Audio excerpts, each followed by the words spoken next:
eu falo. Tá, Pronto. beleza.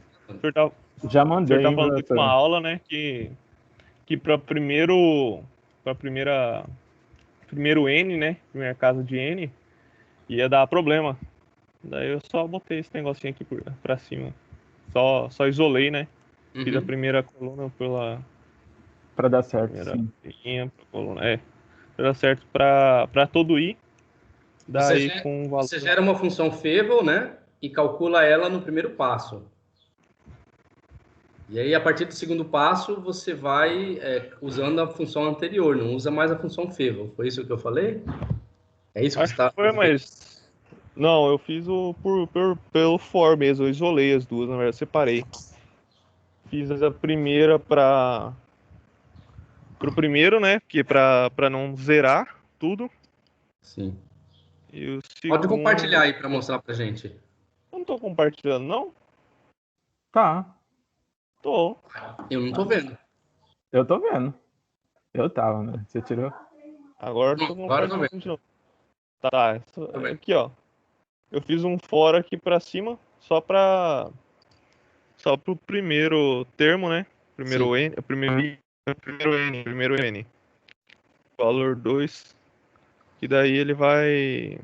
Porque na verdade o primeiro mesmo ele é fixo, né? Que é essa parada aqui, primeiro X. Cadê a Ah sua não, função? tô fazendo X. Ah, tá ali, linha Primeiro 2. tempo. O X pra todo. Eu fiz o negócio que o Temerson falou pra fazer desse jeito aqui que ia dar certo. Que é implementar esse É que você tem que para implementar as condições de contorno, as né? pontas da corda, né? As Sim. pontas da corda ela vai ficar fixa. Eu, na real, no vídeo que eu vi lá do cara lá que o senhor explica, o senhor mandou aula passada, também ele fala a mesma coisa, né? Deixar as pontas da corda fixas. Sim. E daí eu fiz esse fora aqui, ó. Só para as primeiras coordenadas de I com um N fixo. E daí esse aqui é outro for, variando N de 2 até variando T, né? O tempo O que e variando a acontece quando posição. você deixa fixo? Ele inverte o sinal da onda, né? Aí vai gerar esse negócio aqui, ó. Isso, cada reflexão ele muda a fase da onda. Uhum. Você conseguiu aumentar a velocidade do seu, Temers? Não, eu tô triste. Vai mais assim mesmo. O que importa é que eu Ó, consegui fazer. eu tava mexendo, eu acho que se aumentar, se botar mais zero aqui no pause, tá ligado? Eu acho que ele dá certo. Não, filho, eu coloquei a 10 a menos 6 pra ver se dava certo. Não ficou a mesma velocidade. Mexe Pode no, ser a velocidade de mexe processamento. no valor de K. Valor de K? Tá bom. Deixa eu ver deixa a função aí. Deixa eu ver essa função. Vou botar Não, mais. é o pause da questão da velocidade que tá a animação, professor. Não, é aqui lá mesmo, é. Deixa eu só botar 2 menos 2, Esse como é que cara, você. ele mexe só na largura da gaussiana. Oh! É verdade, mas mexe só na largura. Olha só. Da hora. Nessa velocidade da animação que eu tô com um problema. Esse negócio da animação a gente pegou lá do. É Caio o nome dele, não é? Lá da USP. É Luiz. É, esse cara aí mesmo. Da USP é Luiz Gustavo, né? Gregório? Uma coisa assim. É, Gregório, esse cara aí mesmo. É, esse E daqui é tem uma animação, né? animação lá para onda também. Só que Então, ele ele. coloca o programa ele só coloca um script de animação, né? Ele não coloca o script. Da onda, não. Ele só coloca os Sim, clipes daí da você tem que animação. configurar o. A única coisa que você vai mexer, na verdade, é o plot, né? É, Exato. A linha e o. Só o plot e a linha. é, a única E coisa que você muda. Agora, o... resolver o problema da onda de propagação, aí vocês que têm que resolver. Que problema? A diferença finita. É, a diferença finita, aplicar e fazer a onda propagar, né? Uhum. É. Mas é basicamente isso aqui meu script. É basicamente Mostra o o meu seu agora, também. Temers. Não, meu, é basicamente isso. Ô, Vitor, Eu já, sobe um pouquinho lá, eu já assim até que for. mandei pro professor o script. O que você quer? Vocês podem usar também, pessoal, como uma função inicial, uma combinação de onda plana com onda Esférica? com essa onda função gaussiana. Ali no exponencial, você pode somar um IKX ali. Não, é tipo assim, é só falar um negócio pra você, ô Victor, você toma cuidado com essa função handle que você pôs, porque você colocou lá o menos kx, só que lá embaixo no for você coloca k de novo. Depois Verdade. depois você vai chamar a função e ele vai confundir os k lá. Ah, é verdade, olha só. Verdade. Aí depois ele manda o exponencial de 1 porque tá 1 no for, depois exponencial de 2 em vez de mandar a constante k. Eu devia ter mandado um J aqui. Não, mas aqui não vai fazer diferença, porque ele tá chamando só a função de x mesmo. Com a Mas variação de K. Mas quando ele chama a função de x, ele vai fazer exponencial de menos kx, só que o k agora tem outro valor. tem outro valor, é verdade. Quando ele chamar a função Mas, f, Aí quando você chamar de novo, ele vai atribuir o k ali da exponencial, o que você colocou ali no. é porque, ô Victor, lá no começo ele falou assim, ó, o k é entendi. igual a... Não, o k é... eu entendi. Aqui. Já mudei aqui, botei J. Tô usando J em nenhum outro lugar, então vai ser J mesmo. É isso. Basicamente isso. Ué, eu tinha botado um. Isso aí, Vitor. Tá, Parabéns. bacana, boa observação. CLC. Isso aí, crianças. É isso aí. Certo. Vocês reviram a aula que eu dei na segunda-feira? Sim. E aí? Acharam mais simples? A conta Não. que a gente fez? Mas entenderam a conta? O que vocês me dizem? Eu fiz as substituições lá. Aquele do x índice e menos 0,5, a gente substitui pela média também? Igualzinho foi feito para o mu ou não? Eu não entendi. Pode repetir? Aquele, quando você pediu para a gente substituir, né? Você aproximou as derivadas, então, eu fiz a substituição tudinho certinho, só que tinha aquele parênteses onde tinha o x menos x índice e menos 0,5. Sim. Faria a mesma substituição que foi feita no mu lá acima, onde você fez mu 0, Tá, i olha só. 0,5 igual a média? A forma como a gente está fazendo ali, você pode usar incrementos variáveis, tá? Porque dependendo do potencial que você for estudar, às vezes você precisa um maior número de pontos em uma região do que em outras. E aí você não precisa usar o mesmo grid no seu domínio para todo o seu espaço, para todo o seu domínio, entendeu? Então você pode usar um grid variável. Então a forma como a gente estava fazendo leva em consideração o grid variável. Só que precisa prestar muita atenção nos índices. É muito fácil de errar. O que eu vou sugerir é a gente usar um grid constante.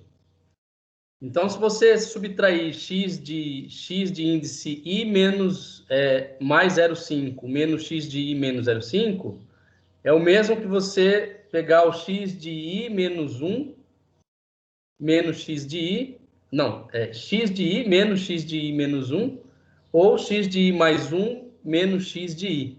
Usar tudo igual h, né, o grid. E aí fica mais simples a finalizar aquela conta. Deixa eu abrir aqui o meu Jamboard. Tem que compartilhar a tela, professor. Sim. Vou compartilhar. Obrigado. Estão vendo minha tela agora? sim. Ontem eu recebi um link, eu abri e tava lá Telda e Godoy numa aula. Você assistiu a aula? Eu vi uns pedaços lá. Maurício me mandou. Até onde que você viu? Não lembro, não tava entendendo nada. O que a gente está fazendo na aula agora é resolvendo a equação de Schrödinger independente do tempo, né? Essa equação aqui, ó. O que eu estava mostrando lá na aula do Maurício, que ele pediu para mim, que ele pediu para eu mostrar, eu estava resolvendo a equação independente do tempo. Vamos ver se eu estava resolvendo esta equação aqui, ó, na aula do Maurício. Né? E aí por uma técnica de separação de variáveis, de operadores. Mas o que a gente vai resolver é esta equação aqui. Tá? É essa equação aqui que a gente está resolvendo. Eu deixei lá no AVA o vídeo do professor Diego, da Federal do Ceará, e aí ele descreve o método um método para a solução da equação de Schrödinger dependente do tempo, baseado na separação de operadores. Tá? Bom, só para vocês entenderem do que eu estou falando, rapidamente eu vou mostrar do que se trata, né, resolver essas equações por diferentes métodos. Resolver essa equação aqui é obter os estados estacionários, φ de um sistema né, em que o potencial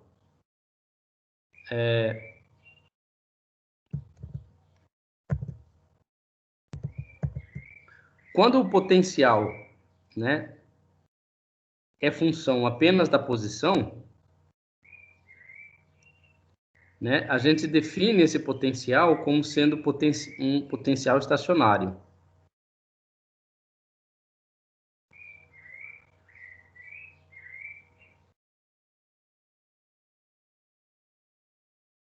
Certo? Ou seja, ele não varia com o tempo. Se ele não varia com o tempo, os estados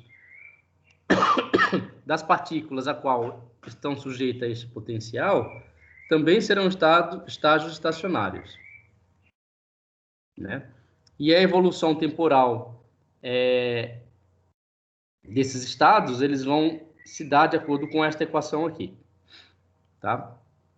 Bom, o método lá de split operator, né, que eu estava falando na aula do Godoy, e que eu deixei disponível o vídeo para vocês lá, do seminário do Diego, ele vai resolver essa equação da seguinte forma.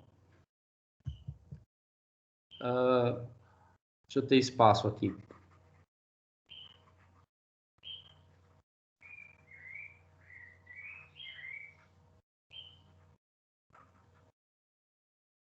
Ele pega a equação de Schrödinger e reescreve da seguinte forma. Derivada de psi de RT dividido por psi de RT. Então, o que ele faz? Ele pega esse psi, manda aqui para baixo, e esse IH cortado manda para o outro lado. E vai ficar igual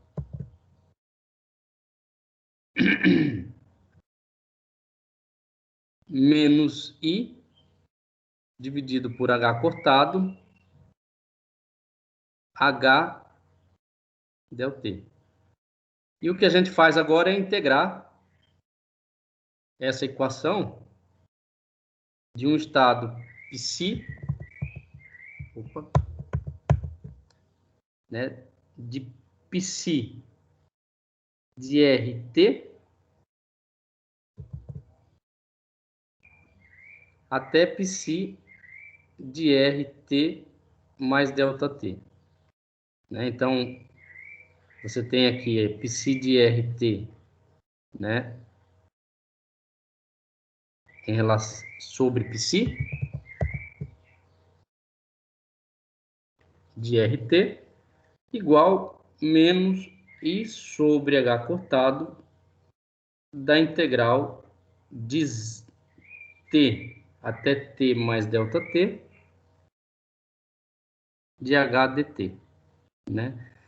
Então, resolvendo essa integral, a gente vai obter o seguinte,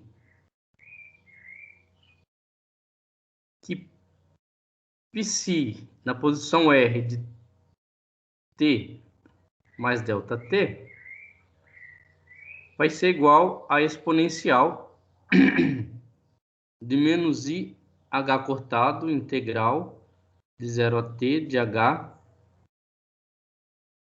dt. Ok? Vezes a psi de RT. Então, o que a gente tem? Vou chamar isso aqui de um U de t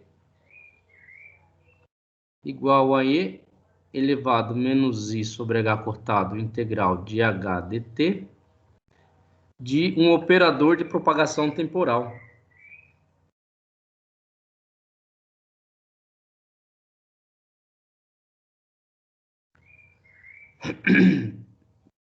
Propagação temporal. Então, de que forma que ele funciona? Você define uma função inicial, uma função qualquer, e faz com que esse operador atua sobre essa função. Então, esse operador atuando sobre a função, ele vai levar a função do instante t para um instante t mais delta-t. E aí, existem técnicas numéricas de resolver, de escrever este operador aqui. E o que o Diego vai mostrar é a técnica de separação de operadores. Lembrando que o H é T mais V, né? E que o comutador de T com V é diferente de zero. O que significa que o comutador de T com V é diferente de zero? Significa dizer que T multiplicado por V menos V multiplicado por T, isto aqui é diferente de zero. Tá? Entenderam? Então, mas onde que surge problema? O que isso quer dizer? Quer dizer o seguinte, que se você tem uma exponencial da soma de operadores, você pode escrever essa exponencial como o produto de exponenciais, né? De duas exponenciais, né? Cada uma delas elevada a um operador. Isso aqui só se o comutador de A com B for igual a zero. Se esse comutador for igual a zero, então essa igualdade aqui ela é exata. Se o comutador for diferente de zero, como ocorre aqui, então essa igualdade aqui ela não é exata, vai ter erros associados a elas.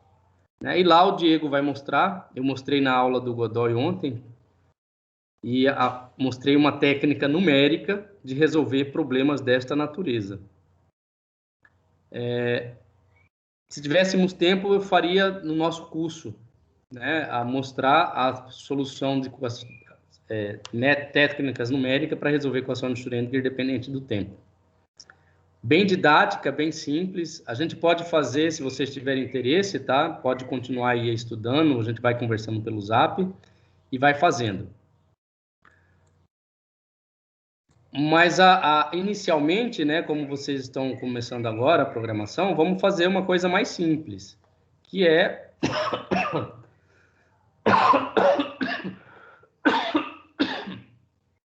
calcular estados estacionários. Então, qual foi o primeiro procedimento? Né, é levar em consideração, né, que a massa ela é dependente da posição, né? Então a gente reescreveu o operador de energia cinética. Depois a gente transformou a equação de Schrödinger em uma equação adimensional, né? Ou seja, usando a energia de Rydberg, né? A gente multiplicou e dividiu por A0 ao quadrado aqui, né? Onde o A0 é o raio de Bohr, que vale 0,529 angstrom. Né? E esse termo aqui se transforma em um Rydberg. Um Rydberg é menos 13,606 eletronvolts, né? Dado por essa razão aqui. Então, o que a gente faz é transformar essa equação em uma equação diferencial de segunda ordem adimensional. Né? Chegamos nessa equação. E aí, integramos essa equação dentro de um intervalo, né, entre o I menos meio e I mais meio. A gente integrou essa equação diferencial, a equação do Schrödinger. Então, aparece aqui a integral. né? E que leva a esta equação aqui, né? Um pouco mais simples, né? E agora, ainda resta uma derivada aqui da função em relação a x. E para resolver essa derivada, a gente usa o método de diferença finita. Esse método de diferença finita, como eu já disse, né, pode ser definido lá em termos da expansão da série de Taylor. Bom, você pode definir o método de diferença finita à esquerda e à direita. Como aqui eu tenho, né, uma massa definido à esquerda, eu vou usar a derivada aqui à esquerda. E aqui, como a massa está definida à direita, eu vou usar a derivada aqui à direita, a definição da derivada à direita. Muito bem, do lado esquerdo aqui, sobra na integral a diferença de x de i mais 0,5 menos x de i menos 0,5. Né? E como eu disse, se a gente considerar um grid constante, então, né, eu vou chamar de h essa diferença aqui de x na posição i menos 0,5. Opa, não é menos, aqui é mais. Menos x na menos 0,5. Tá? Então, eu chamo de h, e esse grid a gente vai considerar, por simplicidade, ele constante. Opa! Então, o procedimento aqui é aplicar a derivada à direita e a derivada à esquerda nessa equação. Foi isso que vocês fizeram? Sim. Então, ó, considerando o grid constante, né? Vamos lá.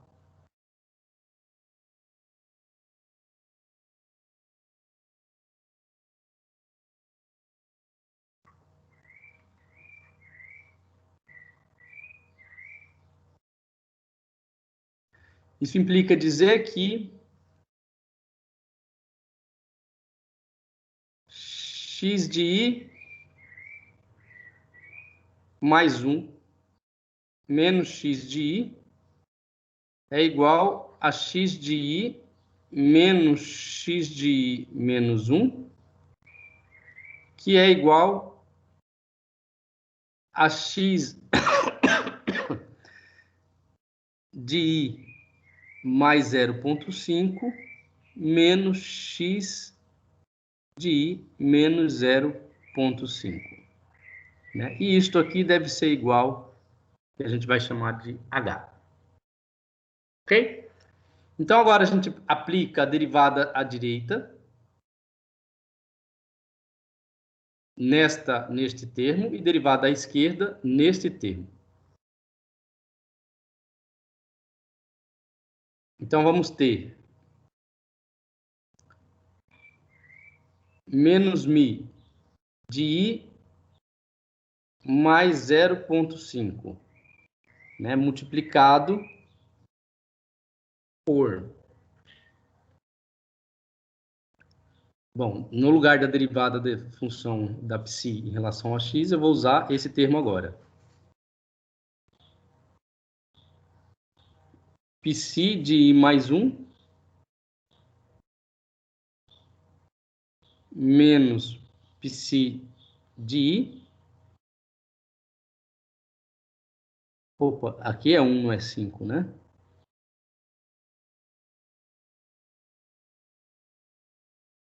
X de i mais 1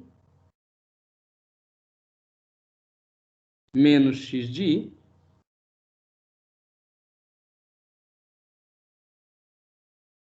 mais φ de i menos 0,5 multiplicado por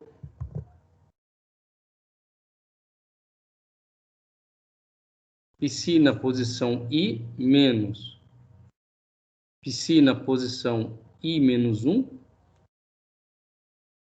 x na posição i menos x na posição i menos 1, igual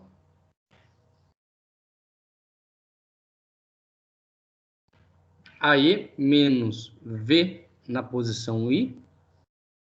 Vou usar logo o H aqui por simplicidade. Não, porque eu não usei aqui, né? Então, vou manter isso aqui. I mais 0,5 menos x de I menos 0,5.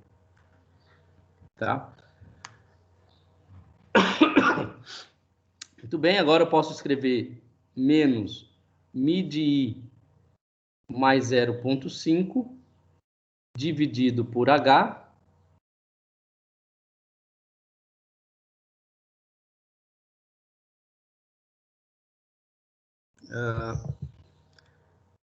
Multiplicado por psi de I mais 1, mais mi de I mais 0,5 dividido por H, multiplicado por psi na posição de I, né? Então, estou multiplicando esse termo agora aqui por esse termo,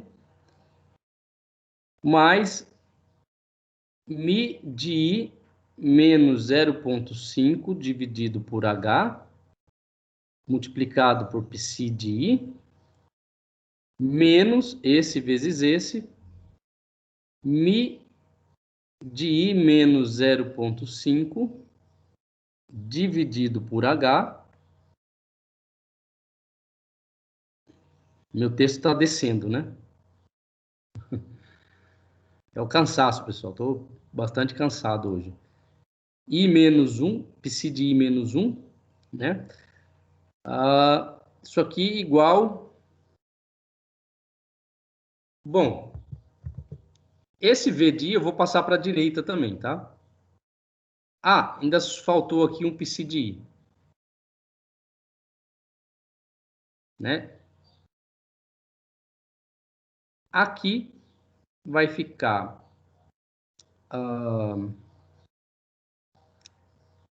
V de I, psi de I, igual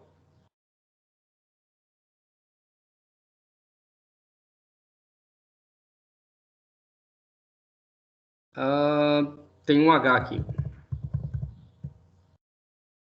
E aqui é mais. Né? Então, este multiplicado por H vezes psi de I, eu passo lá para o primeiro membro. E no segundo membro sobra E psi de I vezes H. Muito bem. Bom, por que eu escrevi dessa forma? Porque aqui aparece psi de I mais 1, aqui aparece psi de I menos 1, e aí eu tenho psi de I aqui, psi de I aqui e psi de I aqui. Tá? Eu vou juntar esses psis de I aí. Então, escrevendo primeiro à esquerda, né? Então, a esquerda fica menos mi de I menos 0,5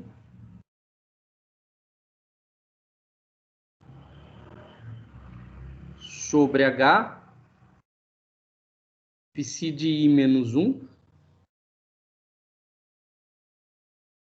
mais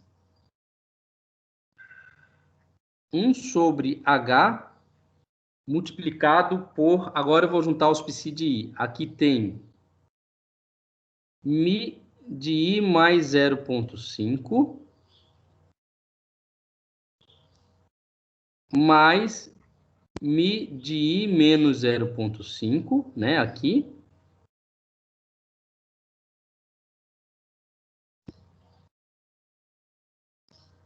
Mais... bom...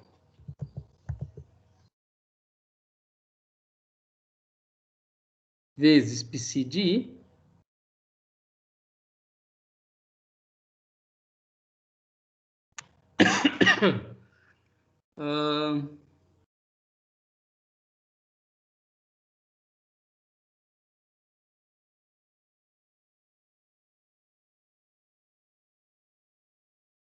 E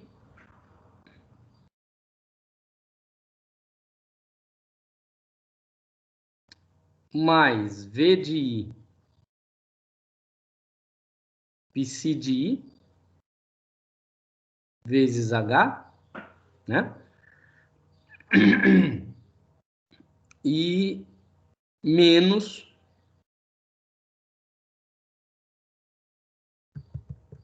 agora esse termo aqui, né?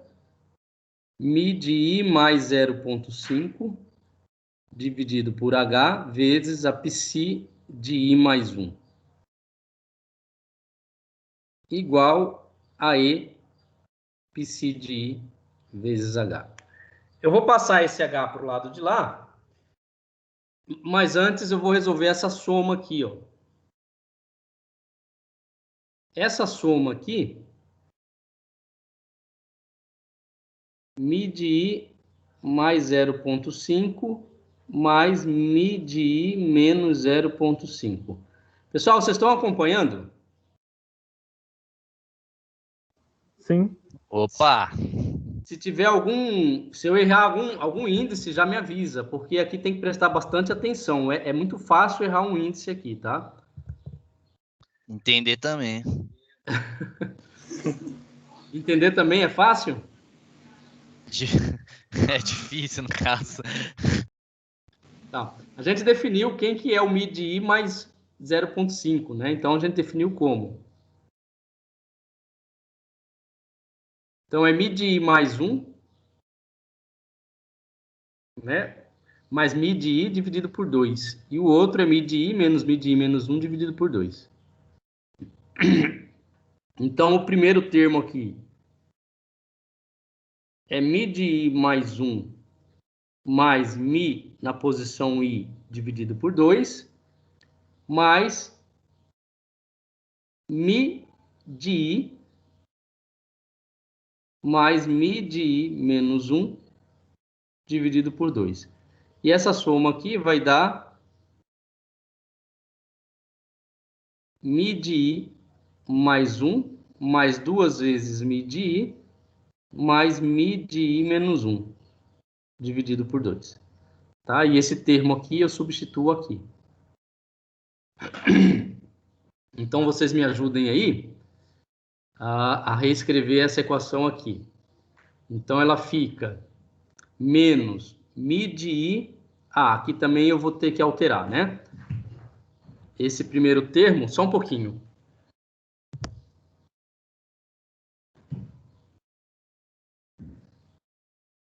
Passou um furacão aqui. Bom, então o primeiro termo aqui, eu vou passar o H para o lado esquerdo, então vai ter um H quadrado aqui, tá? E vou ter no primeiro termo, só para simplificar, vou escrevê-lo aqui. Esse primeiro termo aqui vai ficar menos, né? I menos 0,5, né? Então, I menos 0,5, eu uso esse termo aqui. Então, fica Mi de I mais Mi de I menos 1, dividido por 2, né? Agora multiplicado por H, vezes esse H aqui, ao quadrado. E isso aqui, vezes psi de I menos 1. Então, é esse termo aqui que vai ser o meu primeiro termo da minha expansão. Então, vai ser menos...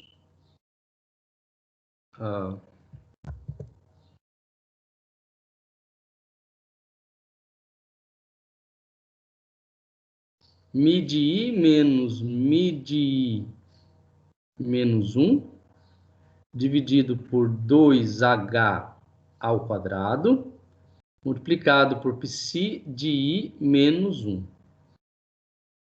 Correto? Então, é esse termo aí, né?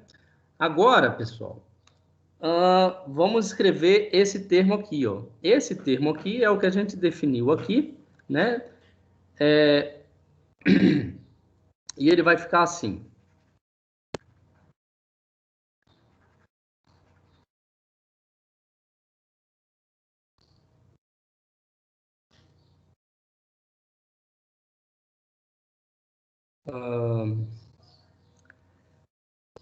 Ele vai ficar 1 sobre H ao quadrado, né? O H daqui com o H daqui. Opa.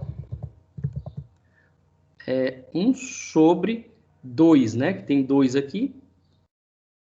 H ao quadrado. Multiplicado por mi de I mais 1. Mais 2mi de I.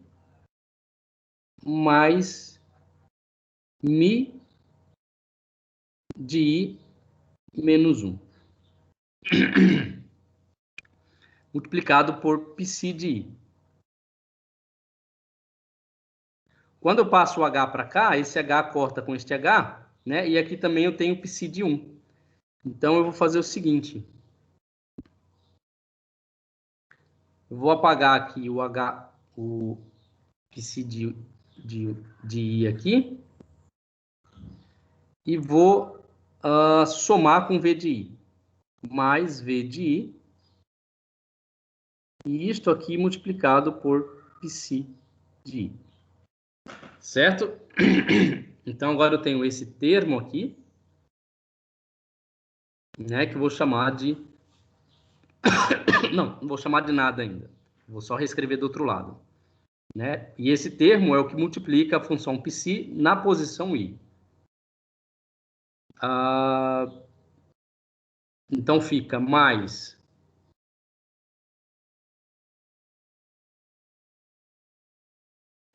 Opa. 2H ao quadrado, né? Que multiplica mi na posição I menos 1, mais 2 vezes mi na posição I, mais mi na posição I, mais 1,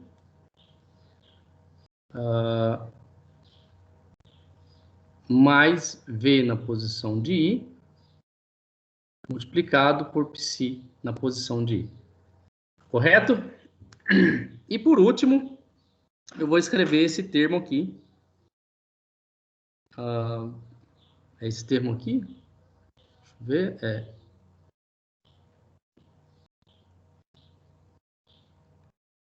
Aqui eu escrevi errado, né, pessoal? Aqui é mais, ó.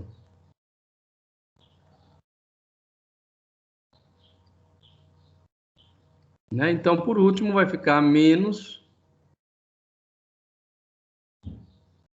psi na posição I mais 1, psi não, mi, né? Mi na posição I, dividido por 2H ao quadrado, psi na posição I menos 1, I mais 1. E isso aqui igual a E vezes a psi na posição I.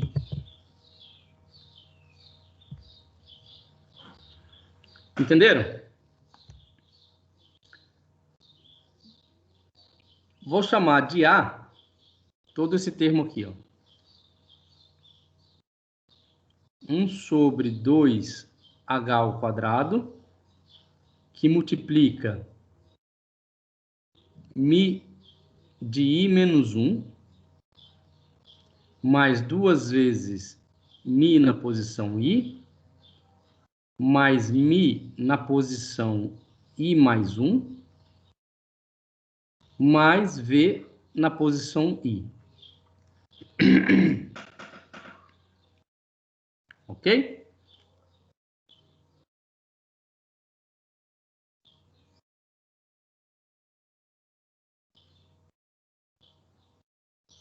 Agora,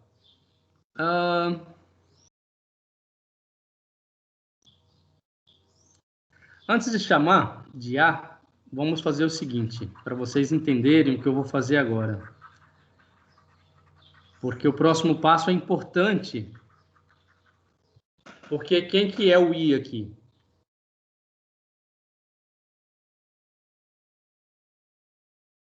I são números inteiros. Né? 1, 2, 3, até N, onde N é o número de elementos do seu grid. Então,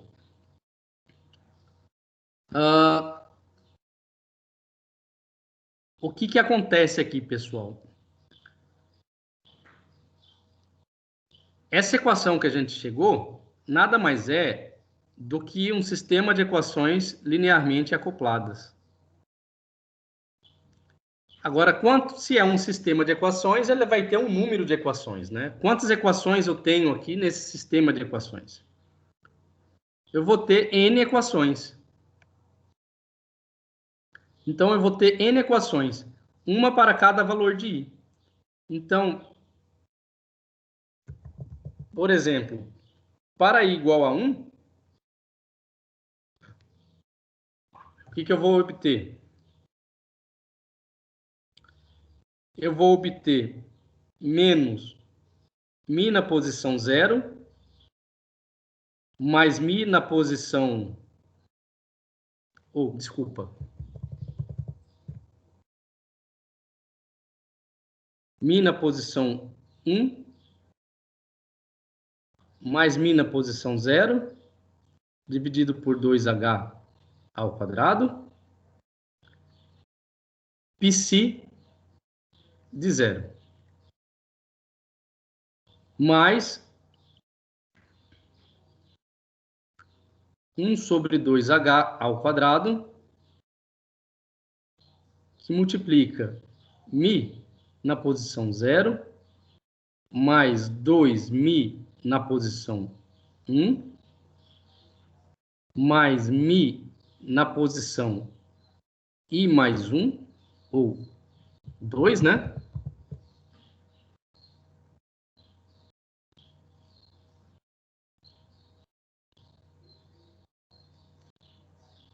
Zero, 1, 2. Mais o potencial na posição 1.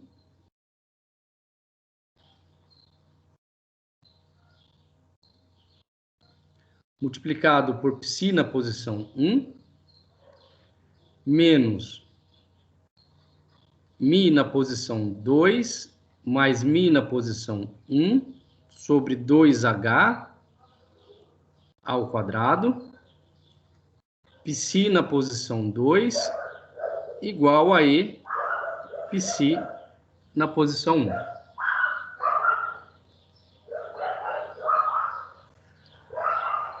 Agora vamos ver o que acontece para I igual a 2.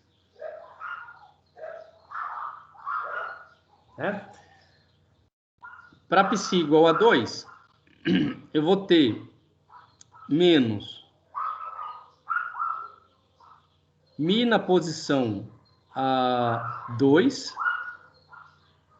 mais Mi na posição 0, dividido por 2H ao quadrado, Psi 1, mais 1 sobre 2H ao quadrado,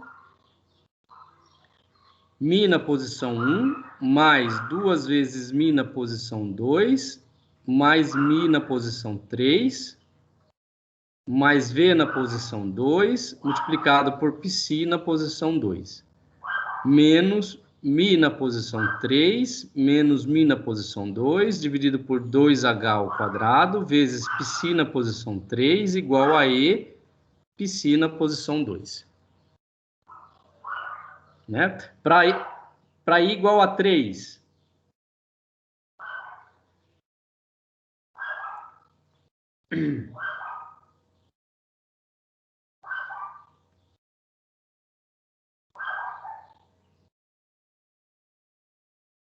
menos Mi na posição 3, aqui não é 0, aqui é 1. Mais Mi na posição 2, dividido por 2H ao quadrado, vezes Psi 2, mais 1 sobre 2H ao quadrado, multiplicado por Mi na posição 2, mais 2 vezes Mi na posição 3, mais Mi na posição 4, mais V na posição 3,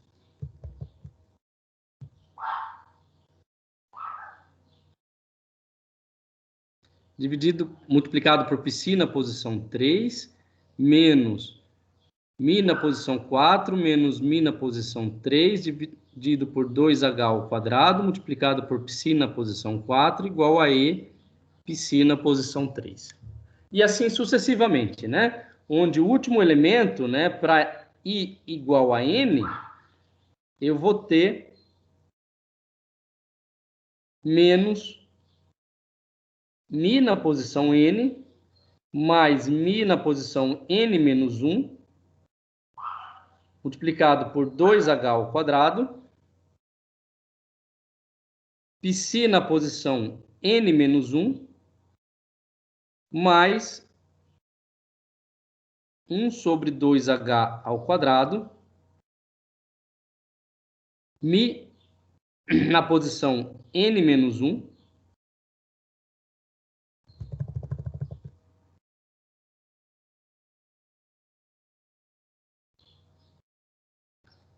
mais 2 vezes μ na posição N, mais μ na posição N mais 1, mais V na posição N, multiplicado por π na posição N, menos μ na posição N mais 1, menos μ na posição N, dividido por 2h ao quadrado, multiplicado por π na posição N mais 1, igual a E, π na posição N.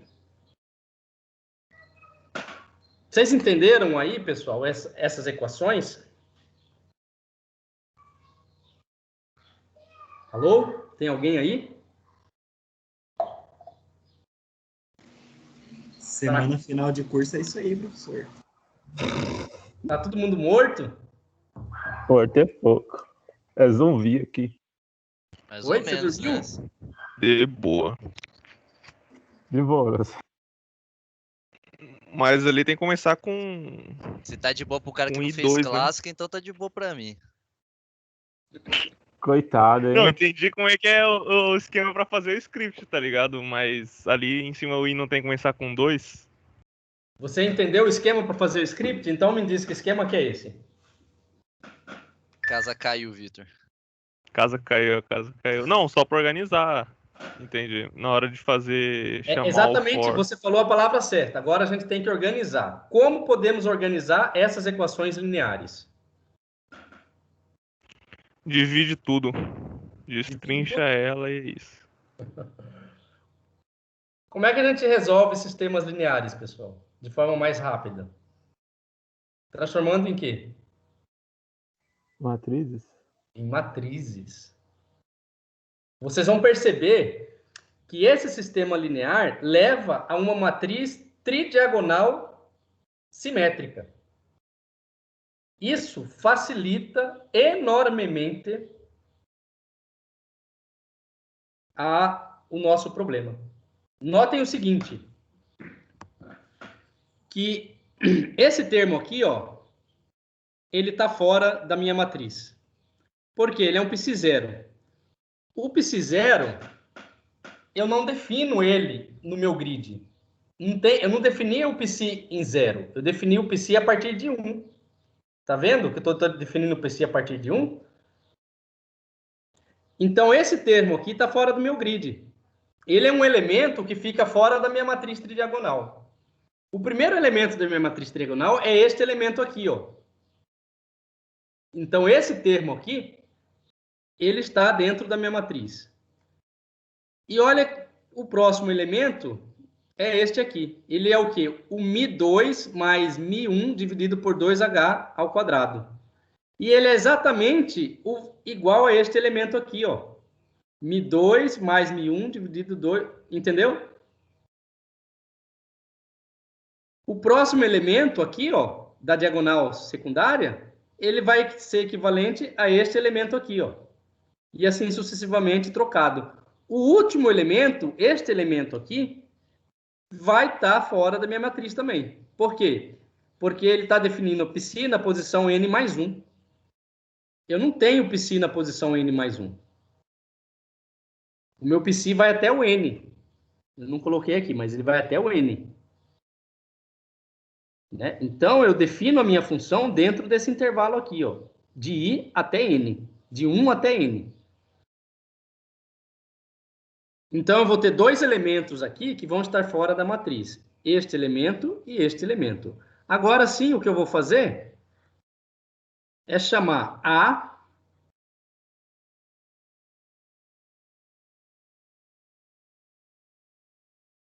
de 1 sobre 2H ao quadrado, que multiplica Mi de I menos 1, mais 2 vezes Mi de I, mais Mi de I mais 1, mais V de I. E eu vou chamar de B menos Mi de I mais 1,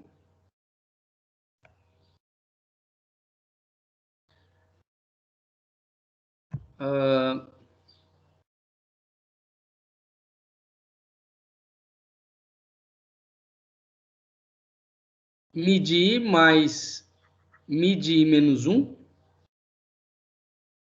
dividido por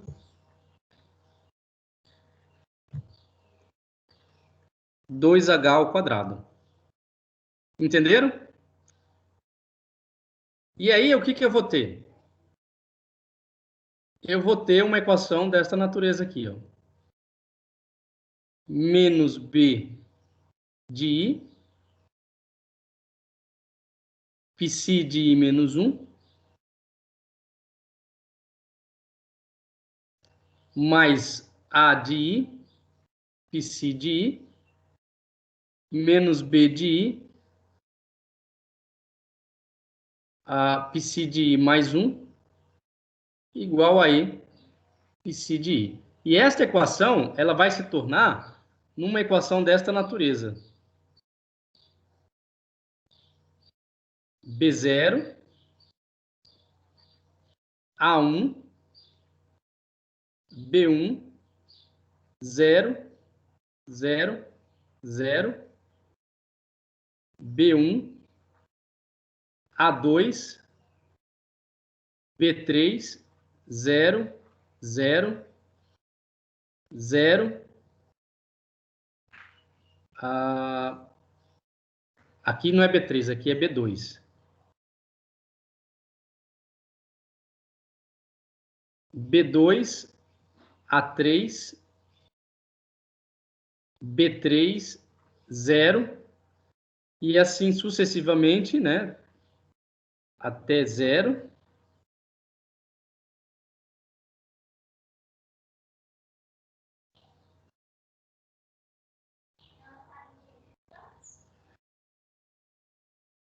Aqui vai até AN. Eu vou ter aqui do lado BN menos 1, BN menos 1. Para o lado de fora, eu vou ter o BN.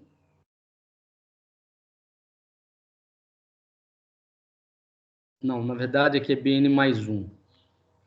E aqui é o BN. É BN menos 1, tá? Tudo bem. É. E 0, 0, 0, 0, tá? Aqui tudo 0. Multiplicado por Psi1, Psi2, até Psn. Isso aqui igual ao E multiplicado por Psi1, Psi2, até o Psn. Então, o que a gente tem aqui, pessoal? Uma equação de autovalores e de autovetores. Né? E como é que resolve este problema? Resolve tomando esse operador hamiltoniano aqui e diagonalizando. Né? Então, o determinante de H igual a 0, né? Você obtém os altos valores e os altos vetores associados.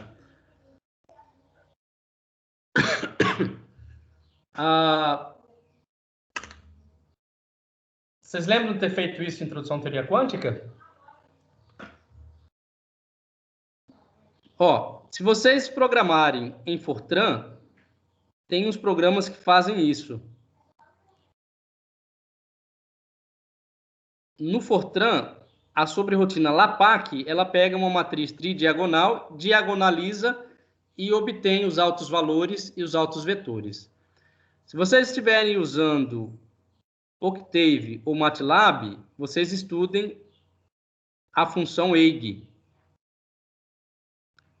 Né? Então, você define um alto vetor e um alto valor e chama EIG de H. O que vocês precisam fazer? Vocês precisam construir essa matriz H, né, com os elementos B, BI e AI, que a gente definiu aqui. Né? Você cria o seu vetor de massa, cria o seu vetor de potencial, né? Você vai precisar escrever o potencial e a massa em cada posição do espaço. E o grid, né? O domínio seu precisa ser bem definido também. Então, definindo o grid, definindo a massa, né? Aqui é um I, tá? BI e AI. Né? Definindo esses valores, você constrói a sua matriz tridiagonal e diagonaliza, vai obter os altos valores e os altos vetores associados. Entenderam? Sim. Tridiagonal. Peguei. Uma linha se resolve, né? Agora deixa eu mostrar para vocês alguns trabalhos que usam essas técnicas.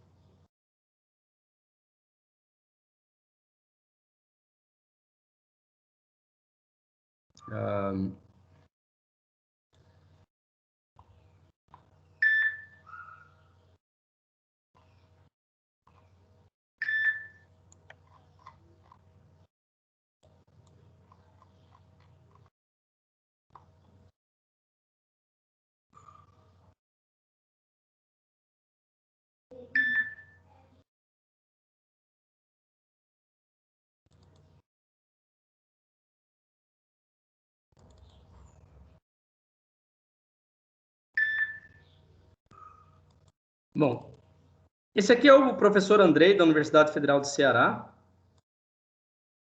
Andrei Chaves. E ele estuda confinamento em fios quânticos, semicondutores. Né? Então, ele aqui descreve...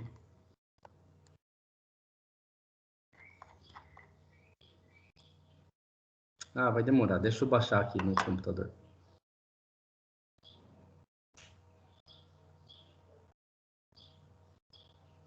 Pronto.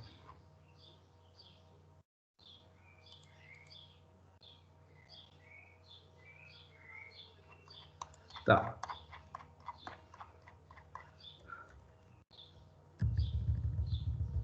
Vocês estão vendo minha tela ainda?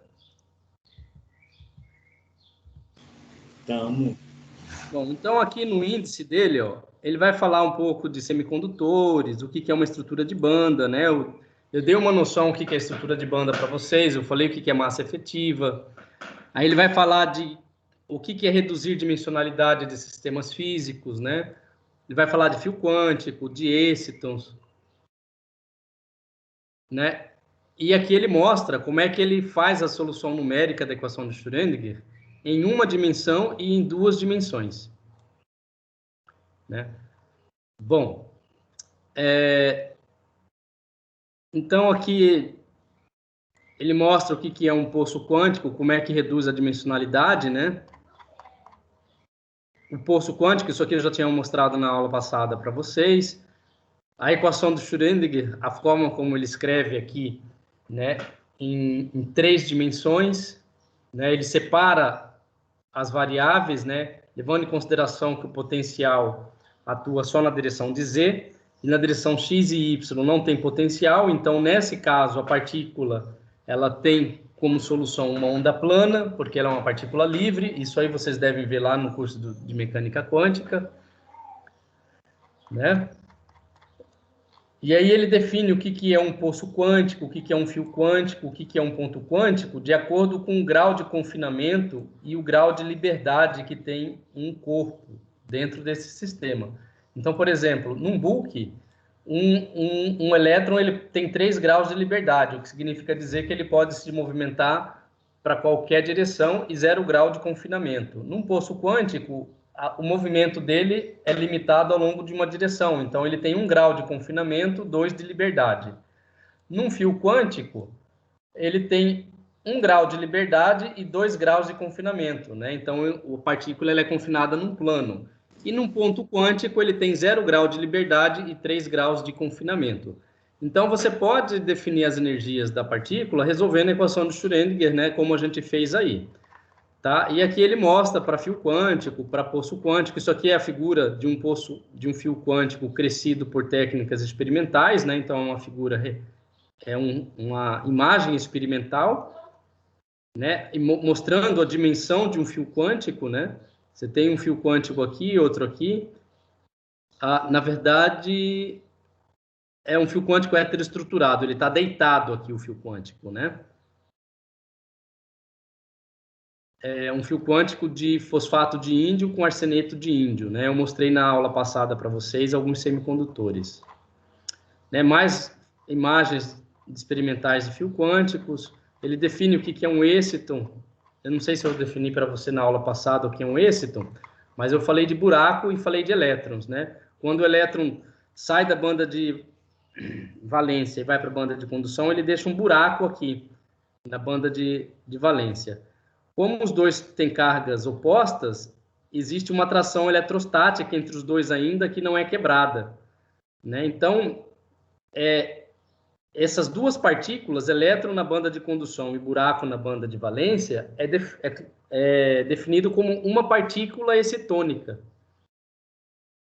né? Então, ela funciona ainda como uma partícula ligada e é chamado de êxito. Então, êxito, o que é um êxito? É um buraco na banda de valência ligado a um elétron na banda de condução. Isso é um êxito. Né? E aqui ele vai mostrar como é que calcula a energia dos êxitons, resolvendo o que é a equação de Schrödinger. Aqui ele coloca efeito de campo magnético, né? Mas se você considerar esse A aqui como sendo zero, vocês vão ver que o hamiltoniano é exatamente o mesmo que a gente fez, tá? Mas se você for colocar campo magnético, por exemplo, o elétron sujeito a um fóton, né, o campo de um fóton, um campo magnético uniforme, tá? E aí você considera, dependendo da simetria do sistema, ou você vai definir o gauge do campo elétrico, magnético, né? E o campo magnético é somado ao momento do elétron, porque o campo magnético ele altera o momento angular do elétron. Então, você, para considerar na equação de Schrödinger, tem que somar ao operador momento. Ao passo que o campo elétrico, ele não altera o momento angular do elétron e ele pode ser acrescentado à energia potencial, né?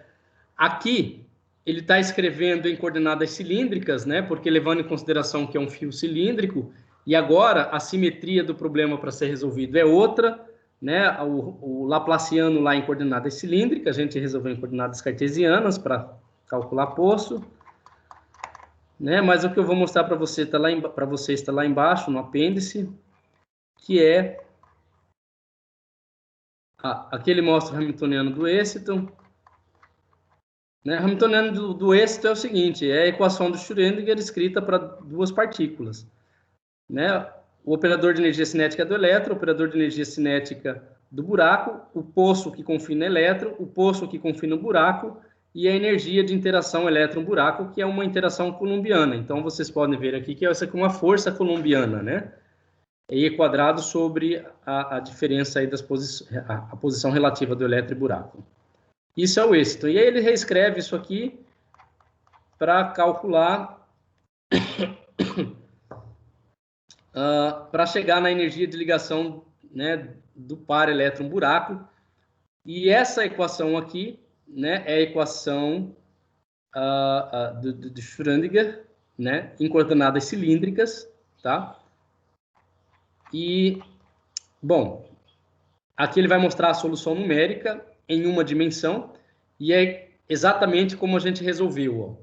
A equação como a gente descreveu, levando em consideração a variação da massa, a dependência espacial da massa efetiva, torna-se equação adimensional, usando a energia de Rydberg e o raio de Bohr, né? E reescreve a equação e deixa ela num formato adimensional.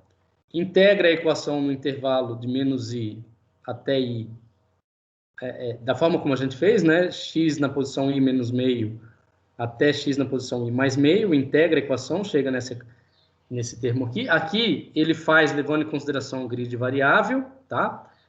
E aqui ele define a diferença finitas, né? A derivada em termos de diferença finita, e usa grid variável. A gente usou grid constante, tá? E aí ele chega nessa equação aqui, que é uma equação linear, né? São sistemas de equações lineares. Essa equação B6 é um sistema de equações lineares, né? Só que ele, diferente da forma como a gente fez, né? Porque nesse caso aqui o grid é variável, tá? E ele define essa zeta i aqui e o mi i barra e chega nessa equação. E ainda assim, com grid variável, né? Ele vai chegar numa equação de autovalores e autovetores, reescrevendo esse sistema linear em termos de uma expansão em série, em termos de um sistema de equações lineares, né?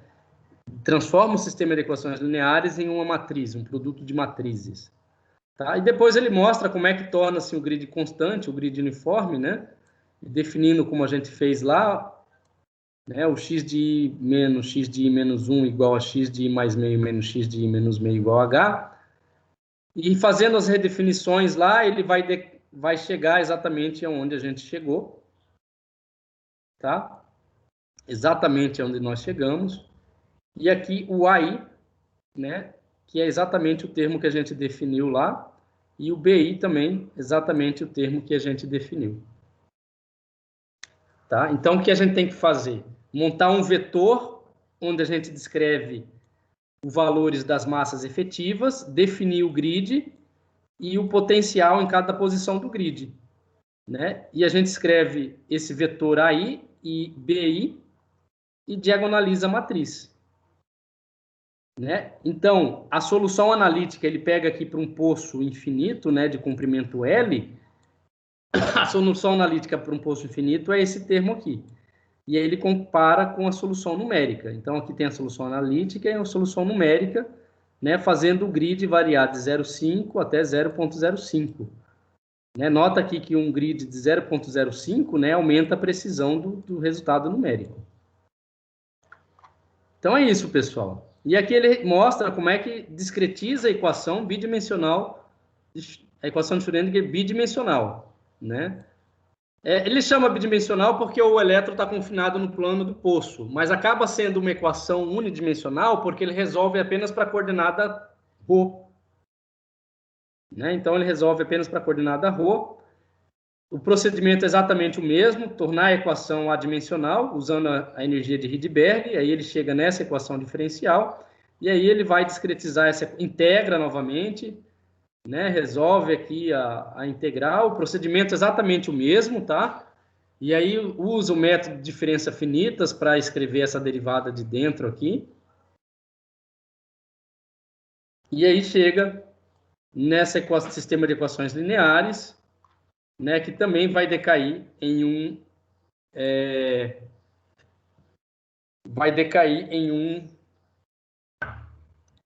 produto de matrizes. E o problema se resume a diagonalizar a matriz. Dúvidas? Só na hora de montar o código, né? Pois é. É legal. Eu não vou cobrar, Henrique, mas se você tiver interesse, eu te ajudo. Ô, louco, curti, hein? Mas sérias, hein? Essa parte aí não vai entrar na avaliação, tá? Eu nem vou pedir para vocês fazerem, dado o curto espaço de tempo que a gente tem, né? E o fato de eu estar com Covid e muito cansado para corrigir tudo que eu tenho que corrigir. Daniel, você quer falar alguma coisa, Daniel? Fala que gostou. Então, professor, Você achou que estava tudo curso errado? não, eu achava, né? Agora eu tenho certeza. Ô, o Temerson mostrou o script dele no começo da aula? Mostrou. Não, foi Tá o gravado, Vitor. né? Tá Foi o gravado, né? Vitor que O Vitor mostrou. mostrou. Ah, foi É o Vitor. igualzinho o meu. Tá gravado. Ih, tem coisa aí. Nada, uai. Tá brincando. Tá gravado, né? Ah, Ah, ô, Professor, dó. que eu não tô conseguindo fazer esse trem propagar. Nem fudendo. Palavreado feio, hein? Eu não sei nem como que eu vou fazer. Eu vou copiar de alguém aí. Tá gravado, hein? ah, Não, pô. não Não está tem graça. propagando, você deve estar com um problema no seu script de animação. Não, professor, pra você ter uma ideia, eu não sei nem como faz propagar, tá ligado? É isso. Eu tenho que ver como que alguém fez pra propagar. Eu tô fazendo. Tô conseguindo fazer ela num instante, sabe? Uhum, Daí eu posso escolher o instante que eu quero, mas eu não sei fazer ela propagando em todos os instantes. entendi. Daí eu vou dar uma bisoiada aí no código dos outros pra ver se eu entendo a lógica. Tá, mas quantos loops você está fazendo? Eu fiz dois, né? Um pro espaço e um pro Tá. tempo. Mas eu fiz só para o instante de tempo zero, né? Você pode fazer um loop para o espaço, para o tempo e criar uma matriz. Aí depois você pega essa matriz e Sim, joga fiz no isso. script de animação. Eu fiz uma matriz, mas ela só tá no. Eu até falei pro Temerson isso, eu desisti ontem, Temerson. Mas eu consegui fazer uma onde só tem os resultados no tempo do instante 2, né? Que o instante 1 eu considerei que é zero, que ela não existe. E é Certo. isso. Né? Então é isso. Eu proponho. A minha aula vai acabar por aqui. Eu estou cansadão. Mas se vocês quiserem construir aí o programa, eu eu tenho esse programa que calcula, né, esses estados, mas em Fortran. Em Fortran eu fiz isso aí várias vezes, de frente para trás e trás para frente. Em Octave eu ainda não fiz. Mas é interessante. Vocês podem resolver em duas dimensões. Vocês são espertos aí, manja muito rápido desses sistemas, né? E faz o mesmo procedimento para duas dimensões. O desafio que eu proponho para vocês que gostam de desafio é o seguinte: resolva a equação de Schrödinger, esta equação aqui, ó.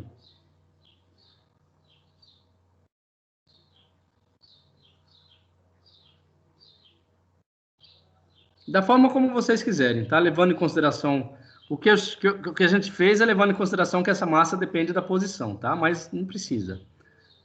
Ah,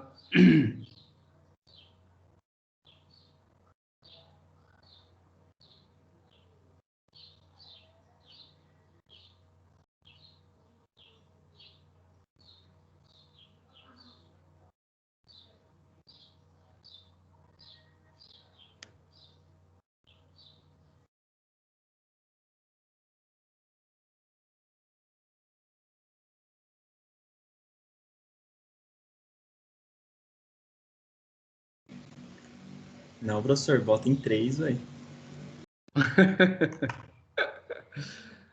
pessoal, vamos resolver em duas dimensões, né? Por quê? Isso aqui vai mostrar algumas coisas interessantes, tá? Que eu já vou mostrar aqui para vocês, por exemplo. Esse potencial aqui, você pode escolher a simetria que quiser. Eu vou colocar uma simetria quadrada aqui. Não, não gostei desse quadrado.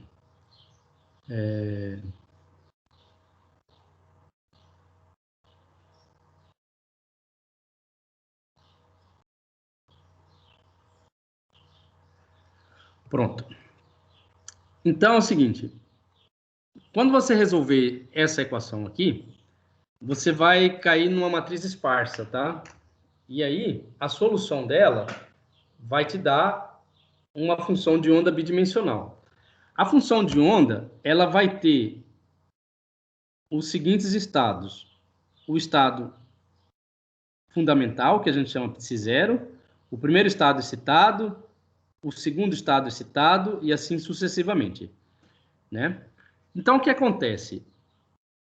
A função de onda do estado fundamental, ela é uma função de onda que ela tem probabilidade maior de ser encontrada no centro do seu grid, né? E essa probabilidade, ela vai diminuindo à medida que você se afasta do grid, né? Então é algo assim, tá?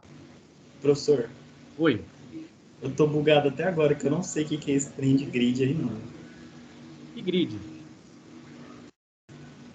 Grid só me vem grade na cabeça. Tá, vou te explicar. Aí, ó, quando você vai calcular o segundo estado citado, você vai encontrar que o segundo estado, o primeiro e o segundo estado citado, eles são parecidos e vão ter o mesmo valor de energia.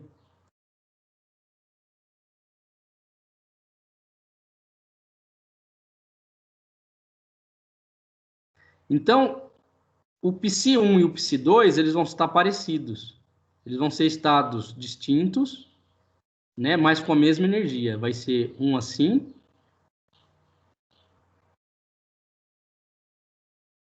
o outro assim.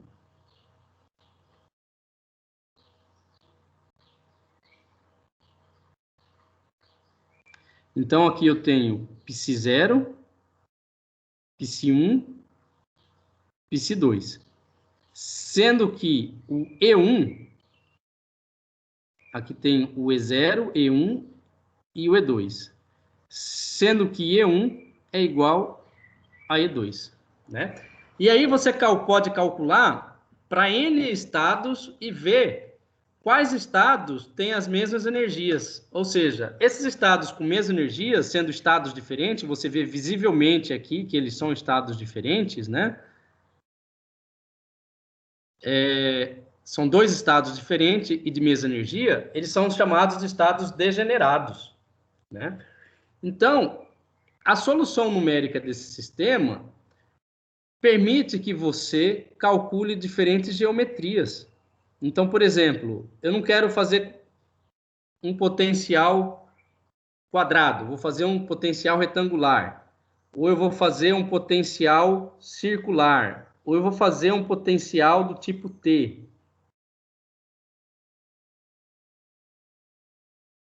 né? Vou calcular o potencial nesses sistemas aqui, né? Ou eu vou fazer um potencial, sei lá, um potencial um dentro do outro.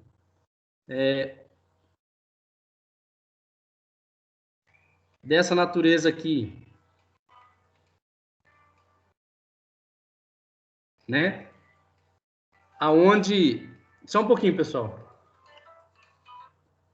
Oi, Igor. Beleza? Tô dando aula, daqui a pouco eu te ligo. Tá internada, ela tá lá no São Mateus. Eu já te ligo. Já te ligo, falou. E aí, esse aqui é um outro sistema, por exemplo, de anel. Onde o potencial aqui dentro é zero e o potencial aqui é infinito. Entenderam?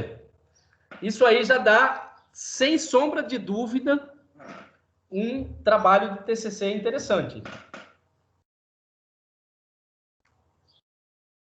Olha o gatilho aí, ó. E aí, Daniel, foi você, hein?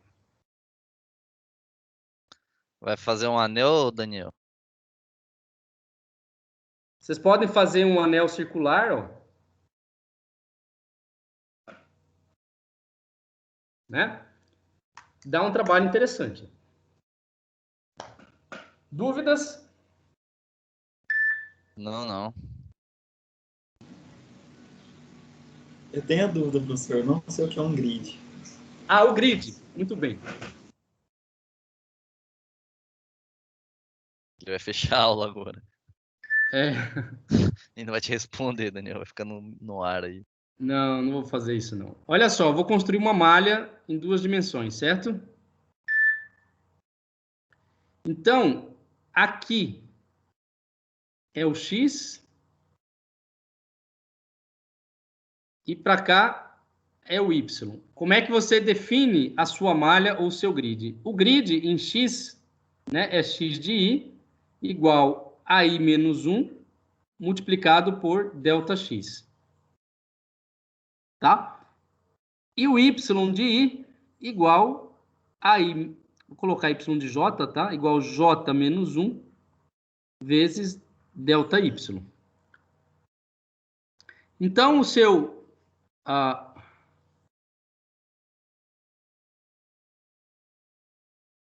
o seu grid está relacionado de que forma que você constrói essa malha, né? Você tem que definir o incremento em ΔX e em ΔY, né? E aí você vai ter aqui, começando...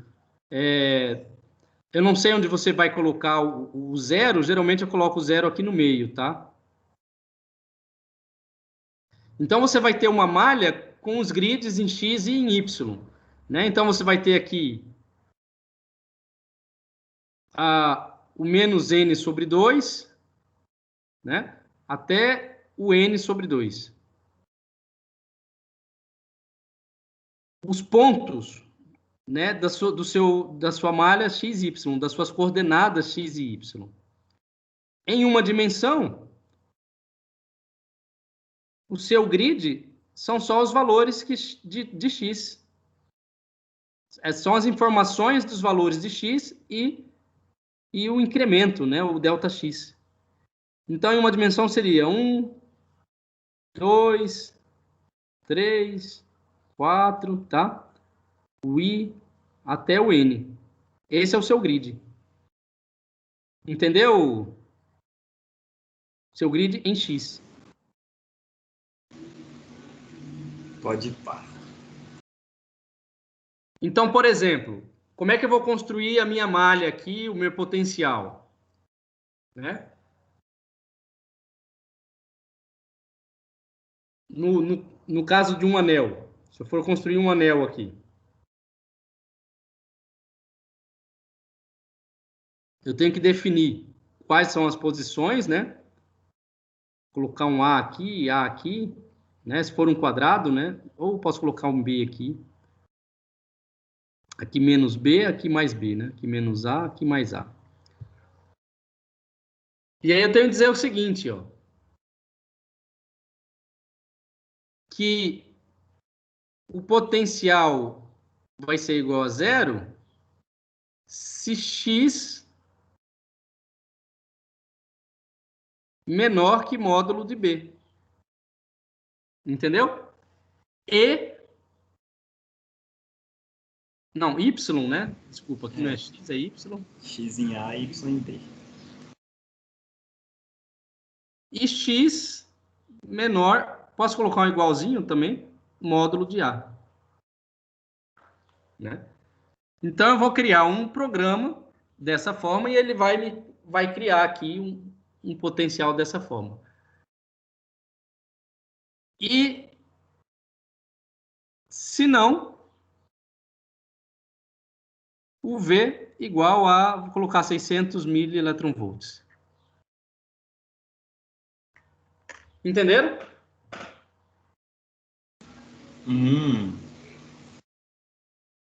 Se eu faço isso aqui, ó, aqui dentro eu coloquei 0 e aqui fora eu coloquei um potencial alto.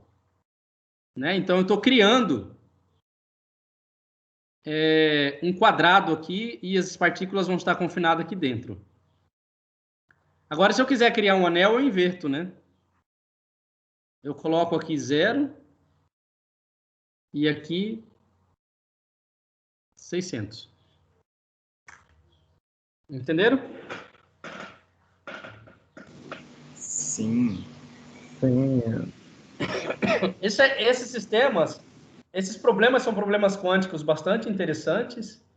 Eles têm uma ligação com aplicações práticas, né, experimentais, e com sistemas semicondutores. E são problemas que você não vai ver lá em curso de mecânica quântica, pessoal.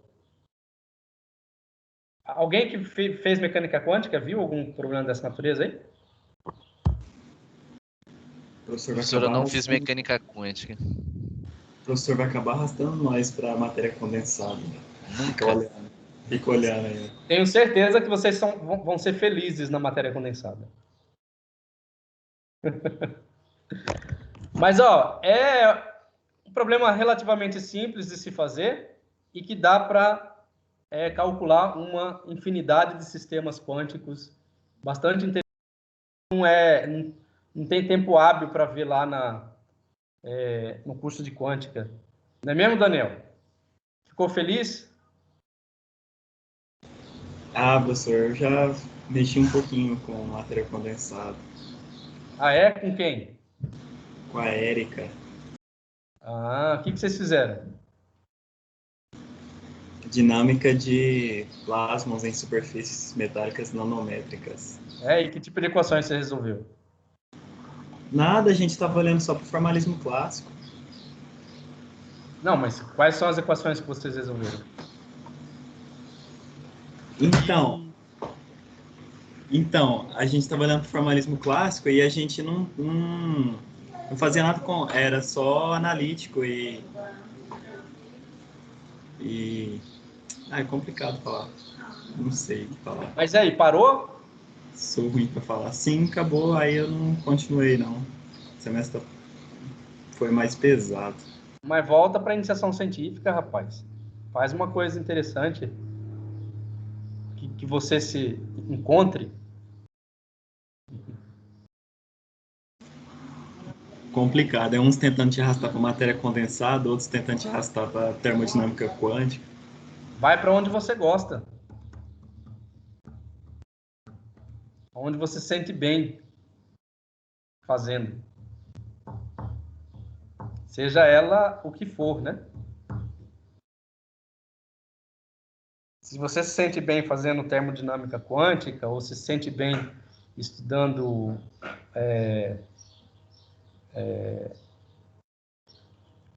a física do estado sólido, né?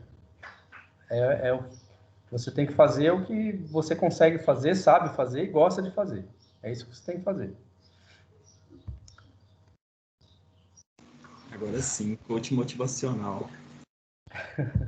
Não, porque não é coach motivacional, não. Se você fizer uma coisa que você não sente tesão fazendo, cara, não vai te levar a muito lugar longe, não. Só vai fazer você perder tempo. Beleza, então, pessoal. Alguém quer fazer alguma pergunta? Qual que é o nome da técnica que o senhor utilizou aí? Tem algum nome específico? Qual delas? Para fazer a discretização da equação. Diferenças finitas. Técnicas de diferenças finitas. Tá? O que a gente fez aí nessa aula começou na aula de segunda-feira e terminou na aula de hoje, chama-se técnicas de diferenças finitas. Tá? O vídeo que eu deixei disponível lá no AVA, especificamente o do Diego, chama-se técnica de split operator. A técnica de split operator, pessoal, vocês podem usá-la também para estudar esses sistemas aqui e calcular estados estacionários. Mas aí você vai ter que fazer uma propagação em tempo imaginário, que não é uma coisa não é um bicho de 7 cabeças também, é uma coisa que dá para fazer. Eu desafio vocês a fazerem essas coisas aí, hein?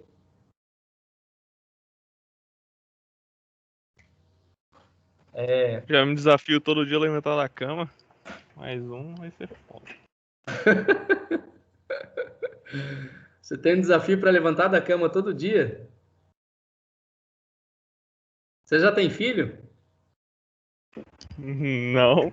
Espero que não, né? Na verdade. Quando você tiver, meu amigo, você vai ter uma motivação diária para levantar cedo da cama. Mas tá quase, hein, Vitor? tomara que não. Mas pai é quem cria, hein? É pai é quem cria. Pessoal, eu vou parar de gravar aqui. Eu fico à disposição de, se vocês